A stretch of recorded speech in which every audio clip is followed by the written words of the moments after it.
सरदार साहब मैं गल सुनना, मैं तुहाडी गल दा जवाब देना। हाँ बोलो बोलो तुसीं, मैं तुहानूं जवाब देना। अच्छा, ते जेड़े लोग शहीद हुए कभी उनके घर में गए आप ना? मैं आपने सवाल पूछने का अधिकार है, मुझे सवाल पूछने का अधिकार नहीं। गल सुनो ना, मैं तुसीं मेरे सवाल का जवाब दिओ। मैं कह रहा कि भारत संविधान ने जो सजा दी है वो सजा भुगत चुके हैं। इंद्रपाल भुल्लर जिसने दिल्ली में ब्लास्ट किया मेरे ऊपर, ऐदा नहीं मेरे नाल ऐदा नहीं गल कर सकते। तुसी जरा मैं तुहानूं कहना तुसी जवाब दिओ। आरपीसी कर रहे हो ना, मैं चल रहा, तुसी मैनूं सवाल का जवाब दिओ ना। जिन्होंने 38 लोगों को दिल्ली में शहीद किया उन विच ना बोलिओ। क्या वो कातिल नहीं है? उसको छोड़ दिया जाए क्या? छोड़ना।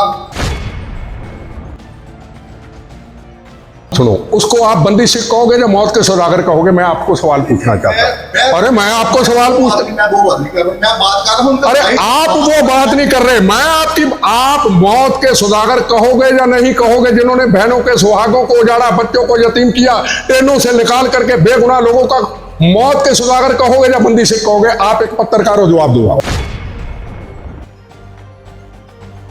गुनाहों के कातिलों के खिलाफ, मौत के सौदागरों के खिलाफ लड़ता हूं, लड़ता रहूंगा। बम गोलियां 10 चले 20 चले खाए हैं, आखिरी सांस तक लड़ूंगा। ये मौत के सौदागर थे हैं और लड़ूंगा। और कारगिल दा युद्ध एक बड़ा भयानक युद्ध सी। उसले मुशर्रफ सी राष्ट्रपति, उत्थों दे साडी पिठ ते छुरा खो पिया सी। साडे बहादुर जवानों ने, जनरल करनल साहब सामने बैठे ने, बड़ी बहादरी दे नाल उहदा मुकाबला किया। कोई ऐसा हिंदुस्तान का इहो जिहा स्थान नहीं थी जिथे हिंदू मुस्लिम सिख ईसाइयां दे खून दे बने तिरंगे दे विच उन्हां दी बॉडी ना आई हो। पर उस तो बाद साडियां कई सरकारां दीयां कमजोरियां दे नाल पूरे हिंदुस्तान में, कश्मीर में, दिल्ली में 26/11 की घटना, जगह जगह पे टेररिज्म आया। पर जिस स्थान पे बैठा हूं, दीनानगर और पठानकोट की घटना, जब नरेंद्र मोदी जी पाकिस्तान में गए थे एक शांति का संदेश लेके, जो हमको ये पता नहीं था कि वो जा भी सकते हैं अपनी जान को जोखिम में डाल करके, उस पाकिस्तान में जहां से टेररिज्म पलता पुलता है, पर उन्होंने कहा हम अमन शांति चाहते हैं। और मुझे ये पता था कि वो गए हैं, ये हमारी पीठ पे छुरा मारेगा पाकिस्तान, हमने बोला भी था उसको। पर चलो, हिंदुस्तान के प्रधानमंत्री जी का एक कर्तव्य बनता था कि उधर हो या इधर हो, अमन शांति होनी चाहिए। हमारी पीठ पे छुरा मारा। कुछ महीनों के बाद दीनानगर और पठानकोट की घटना, दीनानगर और पठानकोट की घटना ने 370 धारा हटाई। पुलवामा की घटना ने 370 धारा हटाई। हमारे जवानों पे रोज शहादतें होती थी, रोज गोलियां चलती थी, तिरंगे झंडे का अपमान होता था, पत्थर फेंके जाते थे। आज आतंकवाद से इस भारत को मुक्त किया गया है सिर्फ दीनानगर और पठानकोट की घटना के बाद। कभी नरेंद्र मोदी जी पाकिस्तान के प्रधानमंत्री, राष्ट्रपति को मिले नहीं। एक गोली चलती है, हमारा जवान 100 गोली चलाने के लिए तैयार खड़ा है। अब दिल्ली से नहीं पूछना पड़ता, आज का ये भारत है। किस तरह का सवाल पूछ रहे थे? जिस तरीके ना गैंगस्टरवाद पैदा हो गया, इन्हें रोज मर्डर हो रहे हैं, रोज कितने कितने गोली चल रही है। ये तैयार किसने किए थे पिछले 15 सालों में? हम पॉलिटिशियनों ने किए थे। हमारी गलतियों से पले पुले थे। 4 दिन में तो पले नहीं। ये गैंगस्टर, ये और कई ऐसी चीजें आज नहीं पली। ये पिछले 15 सालों में जो हम पॉलिटिशियनों ने राजनीति को एक धंधा बना लिया, अपने घर भरने शुरू किए। 36,000 बेगुनाहों की शहादत, हिंदू सिख 9 मास का रिश्ता, हिंदू सिख रोटी बेटी का रिश्ता। ठीक, कुर्बानियों के बाद हमने क्या कर्तव्य को पूरा किया? आज हमारी फोर्सेस, बीएसएफ के डीआईजी साहब सामने है, हमारी बहन सामने है। आज हमारी फोर्सेस मौत का कफन बांध करके, कड़क सर्दी, कड़क गर्मी के बंदूक पकड़नी भी मुश्किल होती है, अपनी जिम्मेदारी को निभाते हैं। हमने जिम्मेदारी को क्या निभाया, यह सबसे बड़ा प्रश्न और सबसे बड़ा सवाल है। गैंगस्टर के बारे में अगर बात करेंगे, पंजाब पुलिस ने बहादुरी दिखाई है, गोली का जवाब गोली दिया है। कल मैं जवानों को मिलके आया, उनके शरीर पे गोलियां लगी, एक शुरुआत हो चुकी है। हमारी सीमाएं आज सुरक्षित हैं, ये आज का हमारा भारत है, हमारी फोर्सेस पूरा काम कर रही है। पर समस्या सबसे बड़ी ये है कि विदेशों के अंदर जो बैठे हैं, आज आपने पढ़ा होगा कनाडा के अंदर फायरिंग हुई, गैंगस्टर, टेररिस्ट, खालिस्तानी सब इकट्ठे मिल चुके हैं। हम पंजाब की सारी पॉलिटिकल पार्टियों को जो टेररिज्म को समाप्त करने के लिए, Congress, BJP, CPM, CPI, all political party जब पंजाब में अमन शांति लाने के लिए एक हुई थी, हमें अमन शांति चाहिए, हमें वोट नहीं चाहिए, हमें सत्ता नहीं चाहिए, हमें आज सबको एक होना होगा। ਬੰਦੀ ਸਿੰਘਾਂ ਦੀ ਰਿਹਾਈ ਦੀ ਮੰਗ ਉੱਠ ਰਹੀ ਹੈ ਜੀ। ਤੁਸੀਂ ਕਿਹਾ ਕਿ ਬੰਦੀ ਸਿੰਘ ਨਹੀਂ, ਮੌਤ ਦੇ ਸੁਦਾਗਰ ਲਿਖਣਾ ਚਾਹੀਦਾ, ਕੀ ਕਹਿਣਾ ਚਾਹੁੰਦੇ? मैं तो पूछना चाहूँगा, जिन्होंने बेगुनाहों का कत्लेआम किया, जिन्होंने हमारे जवान शहीद किए, जिन्होंने जवान अपनी ड्यूटी निभाने वाले के परिवारों के परिवार खत्म कर दिए, ट्रेनों से निकाल करके सिख समाज के लोगों को छोड़ के हिंदू भाइयों को गोलियों का निशाना बना दिया ट्रेनों के अंदर। क्या किसी के हाथ में तरचूल था? क्या किसी के हाथ में बंदूक थी? क्या किसी के हाथ में कृपान थी? क्या किसी को मारने के लिए निकला था? अपनी माँ के लिए, अपने पिता के लिए, अपनी पत्नी के लिए, अपने बच्चों के लिए सुबह रोटी कमाने निकला था और ट्रेनों बसों से निकाल करके उन गोलियों का निशाना बना दिया। उनको क्या कहेंगे? बंदी सिख कहेंगे? मौत के सौदागर कहेंगे? मैं सवाल पूछना चाहता हूं, अगर उसके बारे में कोई जवाब देता है मेरी बात का, उसको खुला चैलेंज करता हूं, खालिस्तान के मुद्दे पे बात कर ले। क्या कौन सा खालिस्तान चाहते हैं? मुद्दा तो खालिस्तान है। ये पठानकोट, ये बठिंडा, ये राजपुरा, ये खालिस्तान, ये खालिस्तान के मुद्दे पे बात कर ले। बंदी सिखों के बारे में कहना, ये बंदी सिख नहीं, ये मौत के सौदागर। आपने होर्डिंग लगाने हैं, हरमंदर साहब के बाहर लगाइए, आप गुरुद्वारा साहब के बाहर होर्डिंग लगाइए, कोई आपको मना नहीं करता, पर उस पर यह लिखिए ये मौत के सौदागर थे, इन्होंने बहनों के सुहाग उजाड़े थे, इन्होंने बच्चों को यतीम किया था, इन्होंने खून की नदियां बहाई थी, लिख दो। और जो हरमंदर साहब में हिंदू, मुसलमान, सिख, ईसाई दुनिया में आकर के नमस्तक करता है, पूरी दुनिया में सिख कौम किस लिए? यह सिख कौम सिखों के लिए नहीं है। यह दुनिया के बड़े इतिहासकारों ने कहा है, सिख कौम मानवता के लिए बनेगी, जिसमें हिंदू भी, मुसलमान भी, सिख भी, ईसाई थी, अपनी किरत कमाई, अपने खून पसीने की कमाई से नमस्तक करके गोलक में योगदान देता है। किस लिए? सिखी धर्म को प्रफुल्लित करने के लिए, जो मानवता का प्रतीक है, लंगर के लिए, एजुकेशन के लिए, सिखी स्वरूप को प्रफुल्लित करने के लिए। वो हम वकीलों को देंगे।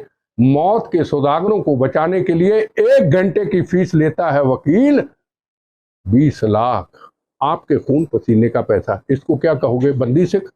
आज शहीद आजम भगत सिंह, इनको पता नहीं है, कहने वाले शहीद भगत सिंह की फोटो हटा दो, शहीद भगत सिंह आतंकवादी था, ये कहते हैं। भगत सिंह की तस्वीर आज पूरे हिंदुस्तान के कोने कोने पे जाता हूं, पंजाब कम होता हूं, हिंदुस्तान के गांव गांव में लोग बुलाते हैं, जहां भी गाड़ियों का काफिला निकलता है, भगत सिंह। सबने अपनी विरासत शहीदों ने भगत सिंह को दे दी। भगत सिंह अमर है, भगत सिंह आज भी हमारे दिल में है। क्या कहना चाहेंगे फिर जो बोल रहे हैं कि जो शहीद भगत सिंह जो है वो आतंकवादी है, इसकी तस्वीर जो है अजायबघर से हटानी चाहिए? इसके बारे में मैं कहता, हाँ, मैं जवाब देता हूँ। अजायबघर साहब, मेरा घर बिल्कुल पास है अजायबघर साहब, हम भी जाते थे, दिन में 2-2 बार जाके बैठ के उन योद्धों की तस्वीर देखते थे, उनके हथियार देखते थे। इन्होंने कौम के लिए नहीं, मजलूमों के लिए शहादतें कुर्बानी दी थी, उनके हथियार अभी भी वहां पे है। मौत के सौदागरों की जब तस्वीरें लगाई जाएं, उसमें भगत सिंह जी की तस्वीर हो, उसमें बंदा बहादुर जी की तस्वीर हो, उसमें महान हरि सिंह नलुआ, महाराजा रंजीत सिंह की तस्वीर हो, मैं कहता हूं बिल्कुल आप अजायबघर में मौत के सौदागरों की तस्वीरें लगा लीजिए। भगत सिंह, महाराजा रंजीत सिंह, जिनका काबुल कंधार तक राज था, उस वक्त मुगल भी कहते थे, माँ कहती थी बच्चा सौ जा, हरि सिंह नलुआ आया फौज का जर्नैल। वहां उनके हटा करके सरकार को कहते कि नया अजायबघर साहब बना दो, इक्विट बना दो, और उस अजायबघर में उन योद्धों की तस्वीर लगा दो, जो मौत के सौदागर हैं, उनकी तस्वीरें वहां लगा करके लिख दो ये मौत के सौदागर थे, ये कौम का अपमान किया था, लगा दो। हम क्या कहते हैं मत लगाओ, पर उनका जो उन्होंने कर्म किए हैं, वो कर्मों के साथ जो उन्होंने मानवता के लिए कर्म किए उन कर्मों के साथ तो मत जोड़ो। एक मिनट। ਮਨਿੰਦਰਜੀਤ ਸਿੰਘ ਬਿੱਟਾ ਦੀ ਸੋਚ ਦਾ ਕੀ ਹੈਗਾ ਕਿ ਅੱਤਵਾਦੀਆਂ ਚ ਤੇ ਗੈਂਗਸਟਰਾਂ ਚ ਕੀ ਫਰਕ ਸਮਝਦੇ ਨੇ ਆਪਣੀ ਸੋਚ ਦਾ? देखो आज गैंगस्टर और टेररिस्ट एक हो चुके हैं, बड़ा सस्ता सौदा हो गया। 50,000 कीमत, 50,000 रुपया दो, मूसे वाले का कत्ल आपके सामने है, 50,000 दो, पूना से आदमी पकड़ो, बॉम्बे से पकड़ो, कहीं से पकड़ो, ये खतरनाक एक माहौल चल पड़ा। और इसकी तारे कनाडा में है। हमारी फोर्सेस तो पूरी ड्यूटी दे रही है, फोर्सेस ड्यूटी दे रही है, पॉलिटिकल पार्टियां ड्यूटी क्यों नहीं देती? हम बगैर वर्दी पे जिम्मेदारी निभाते हैं, जवानों के लिए शहीद हो जाते, परिवारों के लिए पूरे देश में जाते। हमें को राजनीति नहीं करनी, हम राजनीतिक नहीं है। बाकी पॉलिटिकल पार्टियां जिम्मेदारी क्यों ना उठाएं? हर चीज फोर्सेस की है कि फोर्सेस सब कुछ करे। नहीं, मैं पूछा फर्क की समझते हो? फर्क एक है, अब गैंगस्टर और टेररिस्ट एक हो चुके। खालिस्तानी ਗੱਲ ਕੀਤੀ ਜਾਵੇ ਤਾਂ ਪੰਜਾਬ ਸਰਕਾਰ ਨੇ ਕਿਹਾ ਗੈਂਗਸਟਰਾਂ ਨੂੰ ਮੁੱਖ ਧਾਰਾ ਚ ਲਿਆਉਣ ਦੀ, ਜਿਹੜੇ ਗੈਂਗਸਟਰ ਮੁੱਖ ਧਾਰਾ ਚ ਆਉਣਾ ਚਾਹੁੰਦੇ ਨੇ ਉਹਨਾਂ ਦੀ ਪੰਜਾਬ ਸਰਕਾਰ ਮਦਦ ਕਰੇਗੀ। ਫਿਰ ਬੰਦੀ ਸਿੰਘ ਜਾਂ ਫਿਰ ਅੱਤਵਾਦੀ ਜਿਹੜੇ ਮੁੱਖ ਧਾਰਾ ਚ ਆਉਣਾ ਚਾਹੁੰਦੇ ਨੇ, ਫਿਰ ਸਾਡੀਆਂ ਸਰਕਾਰਾਂ ਉਹਨਾਂ ਨੂੰ ਕਿਉਂ ਨਹੀਂ ਮੁੱਖ ਧਾਰਾ ਚ ਲਿਆਉਣਾ? देखो जी, ये सरकारों के क्या काम है, सरकार देखे। मैं ਤੁਹਾਨੂੰ ਪੁੱਛਿਆ, मैं आपको कहता हूं, जिन्होंने बेगुनाहों का कत्लेआम किया है, जिन्होंने कानून को तोड़ा है, जिन्होंने मानवता को मारा है, उनके खिलाफ सख्त कार्रवाई होनी चाहिए। हम कानून को नहीं वो तो दोनों फिर आपने बराबर बोल दिया ना, आतंकवादी और गैंगस्टर। तो गैंगस्टर को तो बोल रही है मुकद्दरा में लाएंगे, लेकिन फिर उनको क्यों नहीं लाना चाहते?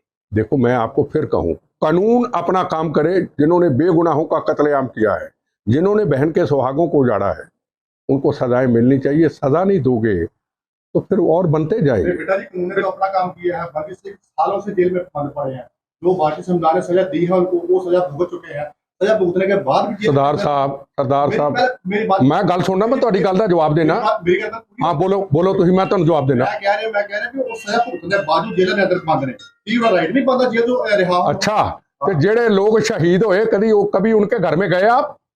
न, मैं आपने सवाल पूछने का अधिकार है, मुझे सवाल पूछने का अधिकार नहीं।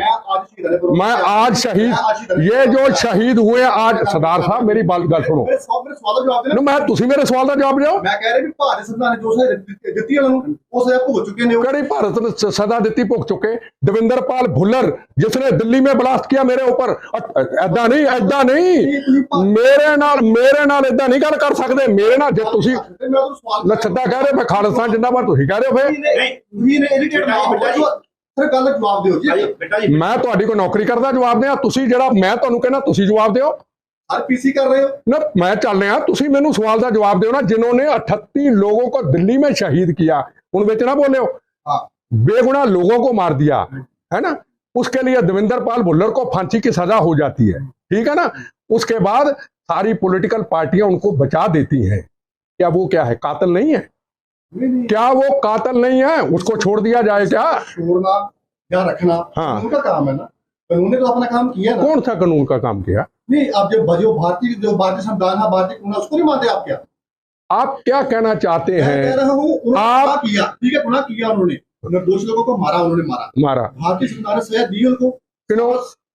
कोई उनकी, देखो बात सुनो, उसको आप बंदी सिख कहोगे या मौत के सौदागर कहोगे? मैं आपको सवाल पूछना चाहता हूं। अरे मैं आपको सवाल पूछता, मैं वो बात नहीं कर रहा हूं, मैं बात कर रहा हूं। अरे आप वो बात नहीं कर रहे, मैं आपकी, आप मौत के सौदागर कहोगे या नहीं कहोगे? जिन्होंने बहनों के सुहागों को उजाड़ा, बच्चों को यतीम किया, ट्रेनों से निकाल करके बेगुनाह लोगों का, मौत के सौदागर कहोगे या बंदी सिख कहोगे? आप एक पत्रकार हो, जवाब दो। मौत के सौदागर थे, जब सजा भुगत दिया उन्होंने, आपने की सजा भुगत दिया, फिर भी आप फिर आप दोबारा सवाल पूछो, क्या उन मौत के सौदागरों को सजा होनी चाहिए या छोड़ना चाहिए? पूछो, मैं जवाब देता हूँ। सजा तो ऑलरेडी भुगत चुके हैं वो।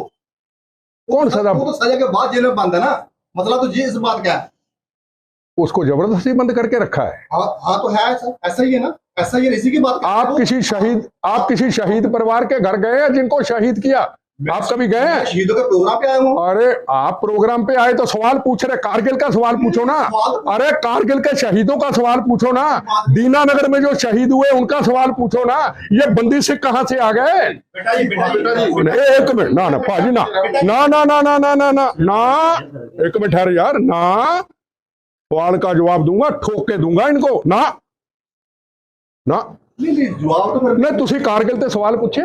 ਇਹ BSF ਦੇ ਆਫੀਸਰ ਆਏ, ਸਾਰੀ ਫੋਰਸਿਸ ਆਈ, ਤੁਸੀਂ ਕੋ ਉਹਨਾਂ ਨੂੰ ਸ਼ਰਧਾਂਜਲੀ ਦਾ ਸਵਾਲ ਪੁੱਛੇ।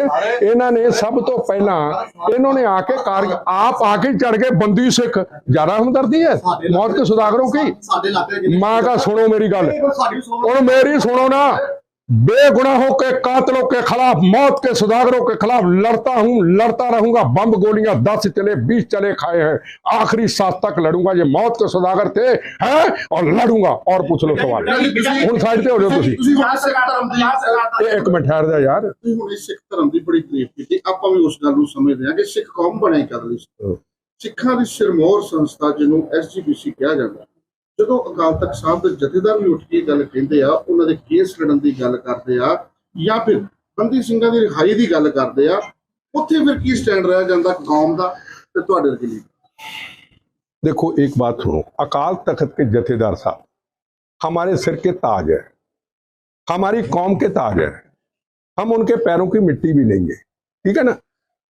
अब अकाल तख्त के जथेदार साहब कहते, पहले तो बात है कि मुझे उनके खिलाफ, उनके बारे में बोलने का कोई हक नहीं, पर जब एक ऐसा स्टेटमेंट आ जाए, एक तरफ जवानों की शहादत, एक तरफ कारगिल का दिवस। आज कारगिल दिवस के अंदर अगर हम आए हैं तो कौन थे ये जवान? इन्होंने शहीद आजम भगत सिंह, राजगुरु सुखदेव, चंद्रशेखर आजाद जो मौत का कफन बांध करके इस भारत माता को आजाद कराया था, जवानों ने उनकी आजादी के लिए, रक्षा के लिए, सीमाओं की रक्षा के लिए कुर्बानी दी ना। आज वो कहते हैं नौजवानों हथियार ले लो। एक सवाल पूछना चाहता हूं उनसे, खतरा किससे है? हिंदू सिख एक 9 मास का रिश्ता है, हिंदू सिख एक रोटी बेटी का रिश्ता है। हिंदू समाज से खतरा है, नरेंद्र मोदी जी से खतरा है, कांग्रेस से खतरा है, आम पार्टी से खतरा है। किससे खतरा है? जब हथियार नहीं किसी के पास, जब गोला बारूद नहीं, तरछूल नहीं, कृपान नहीं, हथियार किस लिए उठाओ? हम ये भी कह सकते हैं, गुरु महाराज की पवित्र सिक्खी को प्रफुल्लित करो, महाराज रणजीत सिंह जी, हरि सिंह नलुआ के इतिहास को प्रफुल्लित करो, मानवता की रक्षा के लिए प्रफुल्लित करो। हम ये नहीं क्यों नहीं कहते हथियार पकड़ो? वाई हथियार पकड़ो? 1 घंटे की फीस वकील लेता है 20 लाख रुपया। ये जो कहते हैं ना सरदार साहब बंदी सिख, इनको कहना चाहता हूं, सबको कहना, मौत के सौदागर को बचाने के लिए जिन्होंने बहनों के सुहागों को जड़ा, जिन्होंने हमारे सुरक्षा जवान शहीद किए, एक टाइम की फीस 20 लाख रुपया लेता है। आम अगर टेररिस्ट विक्टिम, कोई शहीद जवान की पत्नी, शहीद परिवार का कोई व्यक्ति अगर केस लड़ना चाहे, सुप्रीम कोर्ट, हाई कोर्ट जाते जाते उसके पैर हाथ कांपने लग जाएंगे। कहां 20 लाख 1 घंटे का, और वो तो जो पेंशन का पैसा होगा अपने पति का, अपने पिता का, वो एक ही चक्कर में, एक ही तरीक में लग जाएगा। सिमरनजीत ਸਿੰਘ ਮਾਨ ਜਿਹੜੇ ਨੇ, ਉਹਨਾਂ ਨੇ MP ਬਣਨ ਤੋਂ ਬਾਅਦ ਸ਼ਹੀਦ ਆਜ਼ਮ ਸਰਦਾਰ ਭਗਤ ਸਿੰਘ ਬਾਰੇ ਟਿੱਪਣੀ ਕਰਨੀ ਸ਼ੁਰੂ ਕਰ ਦਿੱਤੀ। ਕਿ ਇੰਨਾ ਚਿਰ ਕਿਉਂ ਨਹੀਂ ਕੀਤੀ, ਜਾਂ ਇਹ ਕਰਨ ਦੇ ਪਿੱਛੇ ਮਕਸਦ ਕੀ, ਲਾਈਮਲਾਈਟ 'ਚ ਰਹਿਣਾ या फिर डिवाइड एंड रूल की नीति? देखो, मैं सिमरनजीत सिंह मान जी को हमें सीरियस नहीं लेना चाहिए। उम्र होगी, जो भगत सिंह जी के ऊपर कुछ बोल सकते हैं, टिप्पणी कर सकते हैं, जिसको दुनिया मानती है, जिसको हमारा पाकिस्तान दुश्मन देश भी उसको अपना आदर्श मानता है, तो मैं समझूंगा उनके बारे में कुछ कहने का कोई मतलब नहीं रहता।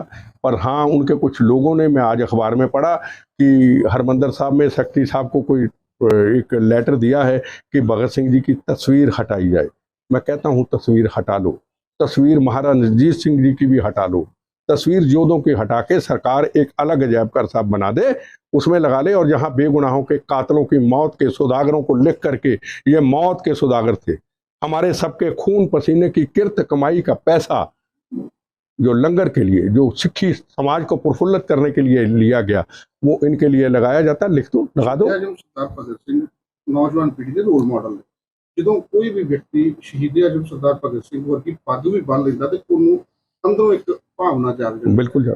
ਕੀ ਸਮਝਦੇ ਹੋ ਮੈਸੇਜ ਜਾਏਗਾ ਸਾਡੀ ਨੌਜਵਾਨ ਪੀੜ੍ਹੀ ਲਈ ਜਦੋਂ ਇੱਕ ਲੀਡਰ ਉੱਠ ਕੇ ਮੈਂबर पार्लियामेंट कहे कि नहीं, मेरी बात सुनो, ये गलतफहमी में इनको पता नहीं, भगत सिंह पंजाब के नहीं थे। भगत सिंह आज दुनिया में एक आदर्श है। मैं बताया ना, मैं पूरे देश में जाता हूँ, इसमें हमारी पगड़ी पे दाग लग रहा है। इन्होंने हमारी पगड़ी पे दाग लगाया ये स्टेटमेंट देके। भगत सिंह हिंदू, मुसलमान, सिख, ईसाई का एक आदर्श थे और आज भी अमर है, हमारे बीच में है। तो इन्होंने हमारी सिख कौम पे दाग लगाया। ये तो अकाल तख्त के जथेदार साहब को इसके ऊपर, गुरुद्वारा प्रबंधक कमेटी को इसके ऊपर एक्शन लेना है।